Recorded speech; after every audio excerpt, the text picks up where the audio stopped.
शेरबहादुर देउवाले त 90 करोड खायो, प्रचण्डले 80 करोड, गगनले 70 करोड, त्यो त्यसरी नै खाइराखेको। आटाले पनि हेर्छ नि भने अहिलेको जनता सचेत छ। पिएचडी पढ्ने डाक्टर इन्जिनियरहरू छ नि, फरेन कन्ट्री सकेको छ, कमिसन खाएर के खाएर खत्तम गरेको छ। भनेपछि त्यो तरिकाले चाहिँ त्यो नेपाल सरकारले जानी बुझी गरेको काम हो यो। जनता हेपेको ठार्छु म।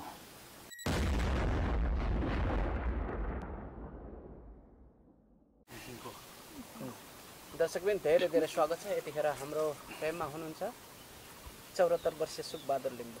सेवारो स्वागत छ हजुरलाई। सेवारो नमस्ते, सबैले नमस्ते मेरो। अहिले यो पछिल्लो समयमा विद्युत प्राधिकरणको चेयरम्यान कार्यकारी प्रमुख कुलमान घिसिङलाई अहिले चाहिँ बर्खास्त गरियो र उहाँको ठाउँमा चाहिँ हृदेन्द्र साक्यलाई चाहिँ नियुक्ति गरियो। अहिले देशभरि राको बोल्या छ, राके जुलुस, विभिन्न चाहिँ विरोध सभा, विरोध र्यालीहरू भइरहेछ। यसलाई तपाईँले कसरी निहाल्नु भएको छ? यसले मैले त कसरी निहाल्छु भने नि, हाम्रो प्रधानमन्त्री वर्तमान अहिले केपी ओलीज्यूले घमण्ड चढ्यो। जनताले हेपिएर मलाई कसैले केही पनि गर्नु सक्दैन भन्ने एउटा नियतले उसले यो कदम चाले। यो पहिले पनि कुलमान घिसिङ निकाले, त्यसको सालो राखेको थियो नि त।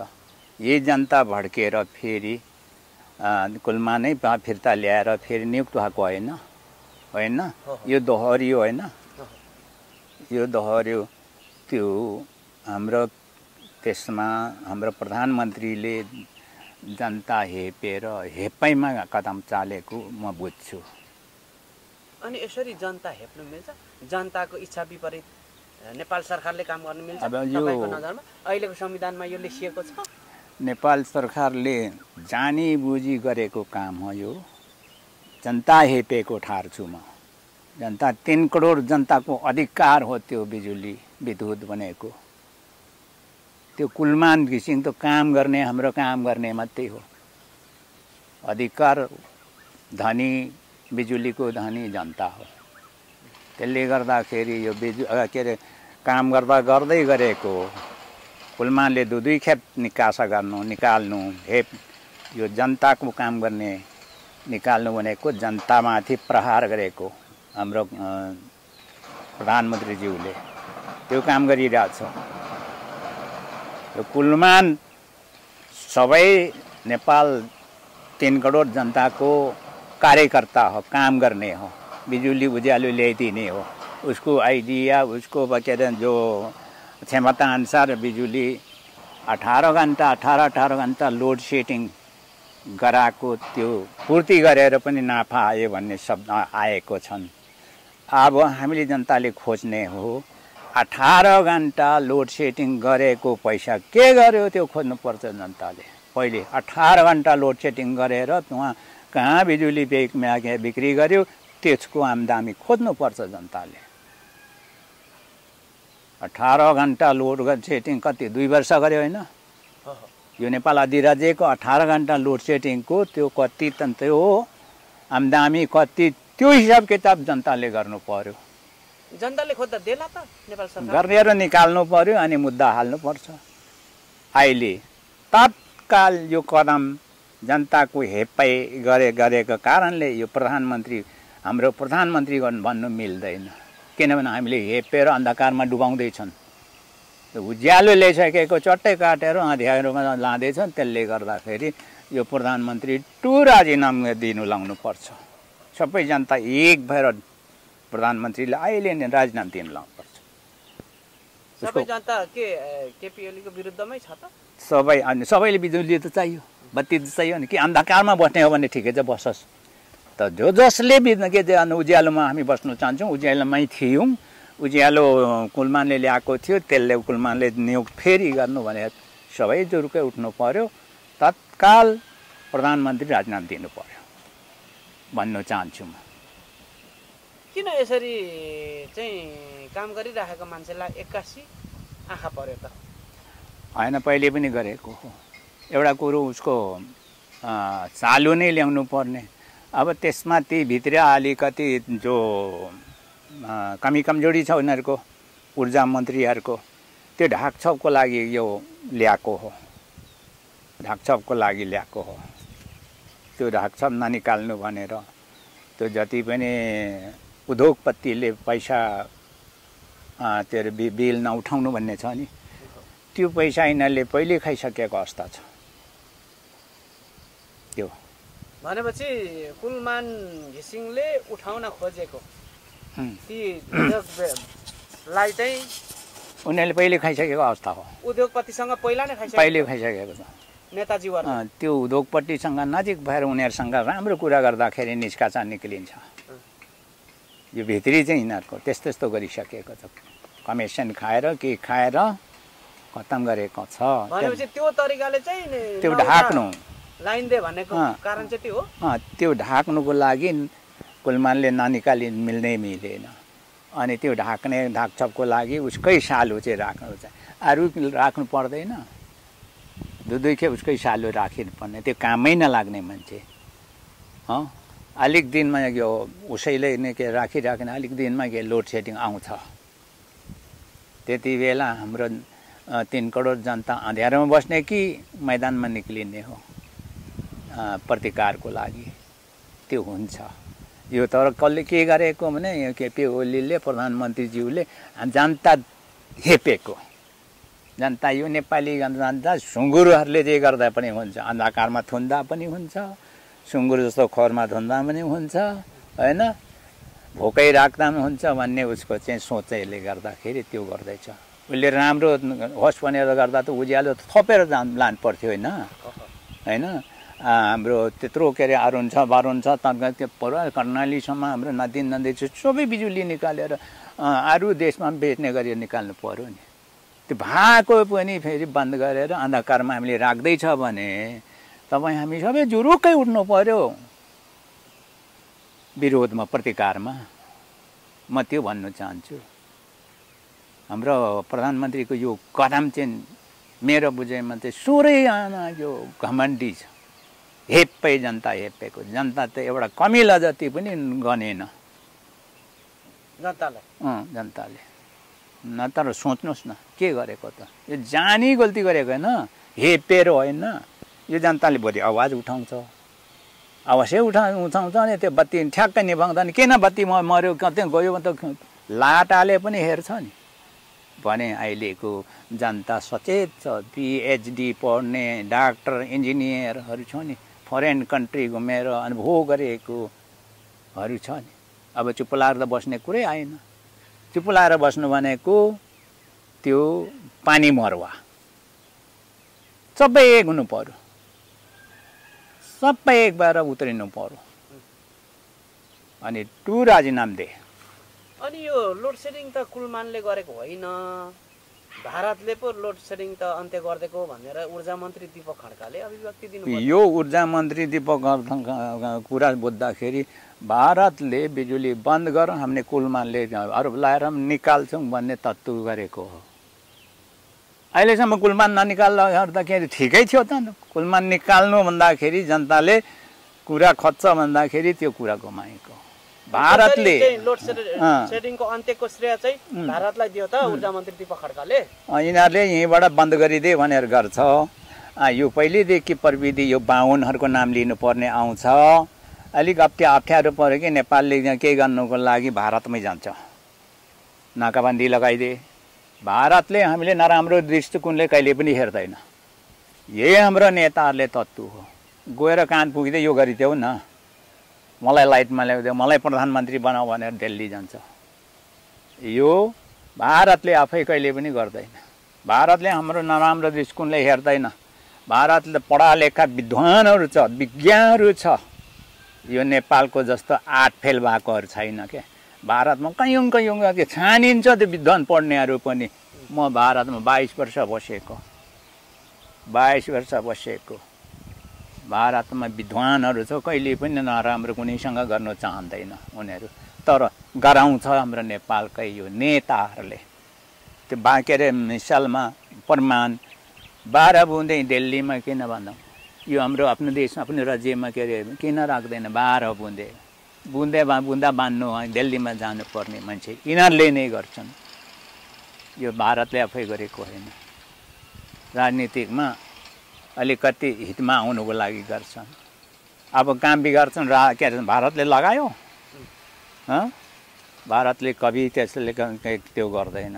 भारतमा विद्वानहरू छ, नेपाल कस्तो छ के छ, नेपालसँग हाम्रो सम्बन्ध पहिलेदेखि के थियो, हामी को छौँ, सबै इतिहासदेखि मुन्दुममा धर्ममा सबैमा उनीहरूले निहालेर के अरे हेर्छ।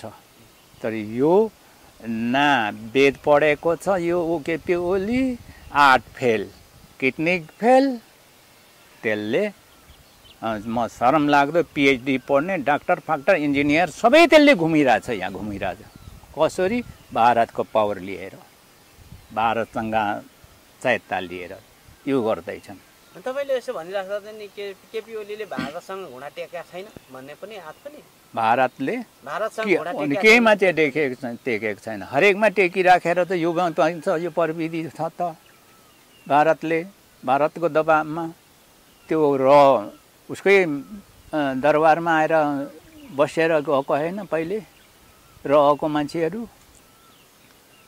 पाल्नेहरू यिनीहरू सम्बन्धित भारतसँग 100% छ यिनीहरूको। अनि साह्रै भएन भने अमेरिका जीव भन्छन्, यति यिनीहरूको लिङ्क छ भारतदेखि अमेरिकासम्मको। यिनीहरू भारतको धुपौरे अनि अमेरिकाको धुपौरे। त्यसै एमसिसी पास गराउँछ के अरे सदनमै बसेर। एमसिसीको कुरा आउँदा एमसिसी पनि जनताले चाहेको थिएन, हामीलाई चाहिँदैन नलेउ भन्दै लादन। अनि त्यही त भन्छु जनताको काम गर्नु एमसिसीमा पहिले अगुवा केपी ओली नै छन्, दोस्रामा एमसिसीको शेरबहादुर देउवा, तिस्रामा पटचान्दे, यिनीहरू सबै छन्। अब त्यहाँ छ नि त, शेरबहादुर देउवाले त 90 करोड खायो, पटचान्देले 80 करोड, गगनले 70 करोड, त्यो त्यसरी नै खाइराखेको छ भनेर आएको छ कमिसन। अब त्यो अहिले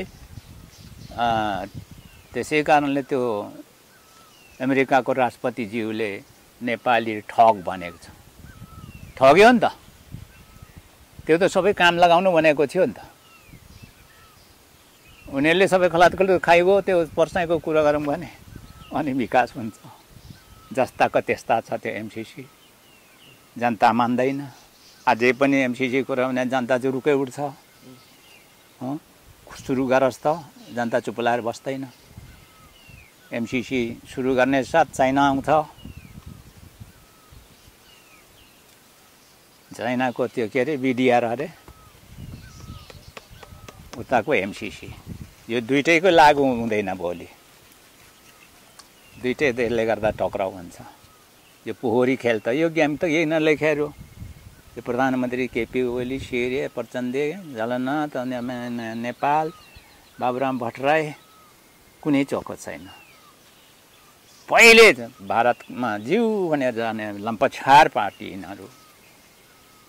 अनि अहिले विस्तारवादी भारत मुर्दाबाद भन्छ होइन, त्यो मुर्दाबाद भन्छ, त्यो उनीहरै भारतीय हो। त्यो भनेको हामीले उल्लु बनाएको मात्रै होइन, कहिल्यै पनि भारतसँग यिनीहरू गर्नु सक्दैन। भारतमा गएर जिउ हजुर ढोक्छ, गएर लम्पछार पर्छ, मोदीको खुट्टै ढोक्ने यिनीहरू। भगवान् मोदी भगवानै भन्छ। त्यो हाम्रो यहाँ उल्लु बनाउनलाई करा जस्तो गर्छन्, होइन। उनीहरूको व्यावहारिकता हेर्नु पर्यो, उनीहरूले के गर्दैछ त, हरकत के गर्दाखेरि त्यसरी बुझिन्छ। अनि त्यसले गर्दा भारतले यो बिजुली काटेको होइन, काट्नु पनि चाहँदैन।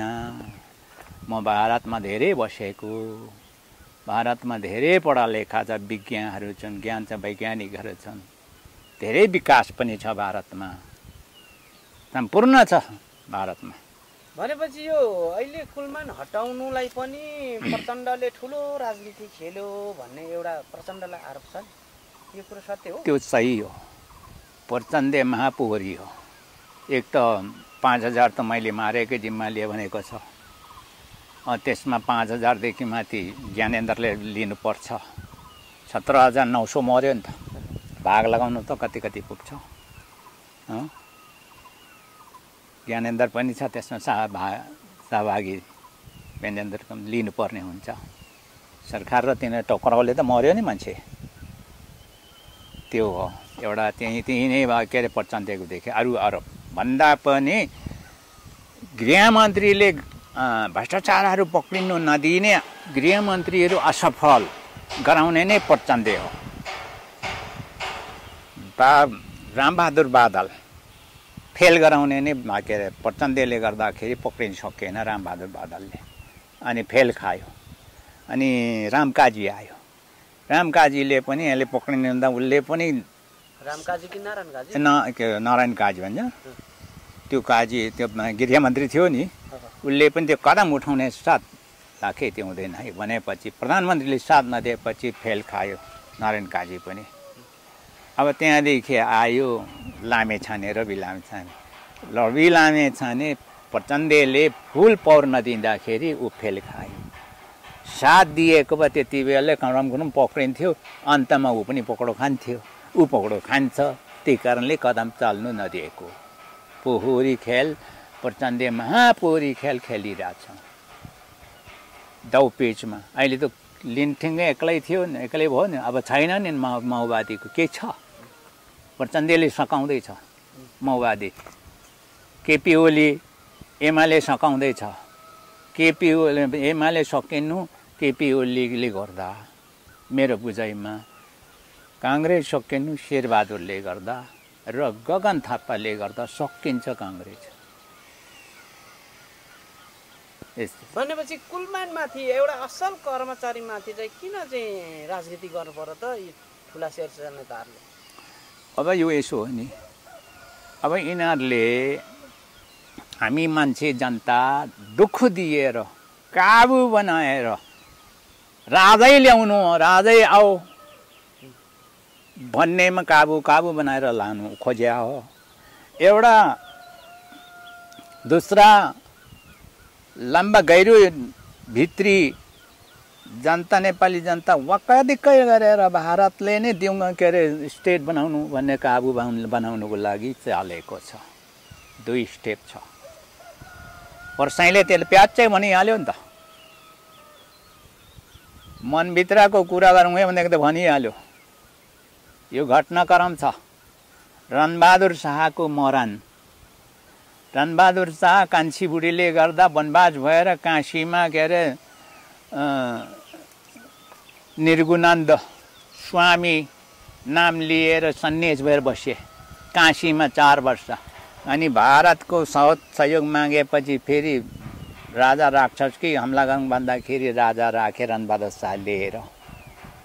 अनि झन् घमण्ड भयो नि त। उसको सौतानी भाइ एउटा शेरबहादुर के भन्ने थियो, उसको छेउमा यसो आएछ, त यहाँ मेरो छेउमा छिर्दैछस्, सबै मारिसकेँ, त एउटा तँलाई पनि मार्छु भनेर बोली पर्थ्यो। मनभित्र सोचेको प्याच्चै बोली गयो रणबहादुर शाहले पनि। त्यो हुन्छ। अनि उसको गाठले सुन्नेछ, रणबहादुर त्यहीँ ठुन्काइदिए। रणबहादुर शाहको मरण त्यसरी भयो। पर्साईको पनि त्यो होला नि। मनभित्र भन्नु खोज्यो, के भन्नु खोज्यो, हेपेर बोलेको जनता शासन चलाउन सकिएन भने भारतले स्टेट बनाउनु दिउँ भन्नु कुरो यो सानो कुरो हो त, गम्भीर छ नि। त्यसले गर्दा यिनीहरू हाम्रो नेपाली सबै गरिबी बनाएर पेलेर दुःख दिएर भारतमै जाउँ भन्ने, भारतीय जाउँ स्टेटै भौँ भन्ने बनाउनु पनि खोजिएको अवस्था हो। अहिले दुर्गा पर्साई मात्र किन हाइलाइट आयो त? दुर्गा पर्साई हाइलाइट होइन, दुर्गा पर्साईको भित्री दल के अरे यसरी बुझ्नु पर्यो। के चाहिँ राम्रो काम गरेको छ र दुर्गा पर्साईको के अरे पछाडि परेको? एउटा त पहिले ऋण खाएर तिर्नु नसक्दा त्यो ऋण खाने सबै उठाएर ऋण नै गरेर दिन्छु भनेर के अरे उल्काए, खोइ गर्यो त। अब फेरि बोल्छ त शासन गर्न सकिएन भने भारतले स्टेट बनाउनु दिउँ भन्छ भने यस्तो फराक पछाडि लाग्ने कस्तो मूर्खहरू छ। यसको मतलब देशभक्त छैन हाम्रो जनता। त्यो जति पनि त्यो दुर्गा परसाईको लाग्ने देशभक्त होइन, राष्ट्रभक्त होइन, त्यो उल्का फटाहरू हो। राजाको त के भन्नु, राजाको त ठाउँ पनि छैन, टेक्ने ठाउँ पनि छैन। मैले अघि भने नागरिकता अनागरिक छ, अनागरिकले के अरे नागरिकता नभने चुनाव लाउनु पनि पाउँदैन। होइन होइन त्यतातिर नजाउँ, अहिले यतातिर जाउँ न। कुलमान घिसिङ के पुनर्बहाली होला त के छ? अदालतले पुनर्बहाली गर्ने सम्भावना कतिको देख्नुहुन्छ तपाईँ? पहिले कुरो त यो जनताको कदर गर्ने, जनताको प्रधानमन्त्री हो भने कुलमानले पूर्णबहाली पाउँछ। होइन पेलेर जनता यसरी नै भने गोली ठोकेर भए पनि मनाउँछु के अरे के भन्छ भने बहाली हुँदैन। नेम सम्बत पूर्व बहाली हुन्छ कुलमान, कानुन नियम सम्बत। उसको 4 महिना छ, अझै 4 महिनासम्म लगेर राख्नु पर्छ, त्यहाँदेखि चुनाव हुन्छ। यदि कुलमान पुनर्बहाली भयो भने हालका प्रधानमन्त्री र ऊर्जा मन्त्रीले के गर्ला? कानुन लाग्छ। किन झुटो गरायो? कानुन त मुद्दा लाउनु पर्यो जनताले। 3 करोड जनताले तपाईँहरू यसरी फटाक खेल किन खेल्छौ? मुद्दा लाउनु पर्यो। अनि न्यायाधीश पक्का न्यायाधीश हो भने, पक्का सत्यको न्यायाधीश भने सत्यको न्याय केलाउँछ। त्यो घुसे पिसे त्यहाँ कमिसन के खोरी न्यायाधीश हो भने कुलमान के अरे पूर्णबहाली हुँदैन। पक्का कानुन सम्बद्ध हो भने पूर्णबहाली हुन्छ। भनेपछि कानुन नियम सम्बद्ध अगाडि बढ्यो भने न्यायाधीशले न्याय गरेर दिनु त दियो भने चाहिँ पुनर्बहाली हुन्छ। पुनर्बहाली हुन्छ। न्यायाधीशले के अरे कानुन सम्बद्ध न्याय खेलेन भने हुँदैन। यो न्यायाधीशमा माथि के अरे प्रभाव पर्ने हो, भरोसा पर्ने हो। न्यायाधीशहरूले के गर्छ? पक्का सत्यको न्याय दिने न्यायाधीश छ भने नभए के चाहिँ गरेर निकाल्नु पर्ने? निकालेको के गर्यो? के बिगार्यो त कुलमानले? त्यो आउनु पर्यो नि जनता सामु। कुलमानले यस्तो ठुल्ठुलो के अरे बिगारेको बापत म निकाल्दैछु भनेर प्रमाण ल्याउनु पर्यो नि। त्यसरी जानु पर्यो नि, जनता भोलि जान्छ नि। मैले चाहिँ भन्नु मभन्दा त कायौँ पढालेखा विज्ञहरू छन् त, किन चुप लाएर चाहिँ विज्ञहरूले मुख खोल्नु पर्यो? तपाईँहरूको यो मिडियाबाट नेपालको विज्ञ बुद्धिजीवी पछाडि घरमा लुकेर हात बाँधेर त्यो नुन खाएको कुखुरा जस्तो झुक्रिएर नबस्के, मुख खोल, समय आयो भन्न चाहन्छु। नेपालको विज्ञ विद्वानहरूसँग पनि बोल्नु पर्यो, गर्नु पर्यो। त्यो बिचरा केटाहरूले कति कराउँछ होइन, युवाहरूले त गरिरहेछ त। म युवाहरूले धन्यवाद दिन्छु, जति पनि कुलमानले पूर्णबहाली हुनुपर्छ भन्ने अहिले विरोधीहरू एकदम धन्यवाद छ। सही पोइन्टमा उनीहरूले हुनुहुन्छ, युवाहरू सही पोइन्टमा हुन्छ। यो सही पोइन्ट। देशभरि जति पनि कुलमानको चाहिँ बर्खास्तको विरुद्ध नारा जुलुसमा चाहिँ होमिएका ती जुलुसकर्ता र युवाहरूबिच चाहिँ तपाईँहरूको धन्यवाद छ। उनीहरू जति पनि कुलमानको पूर्णबहालीको लागि उत्रिएको छ मैदानमा, युवा युवतीहरू, यो बुढापाका सबै, त्यो पक्षले चाहिँ मेरोबाट मुरी मुरी धन्यवाद दिन चाहन्छु। सेवाहरू। हस्।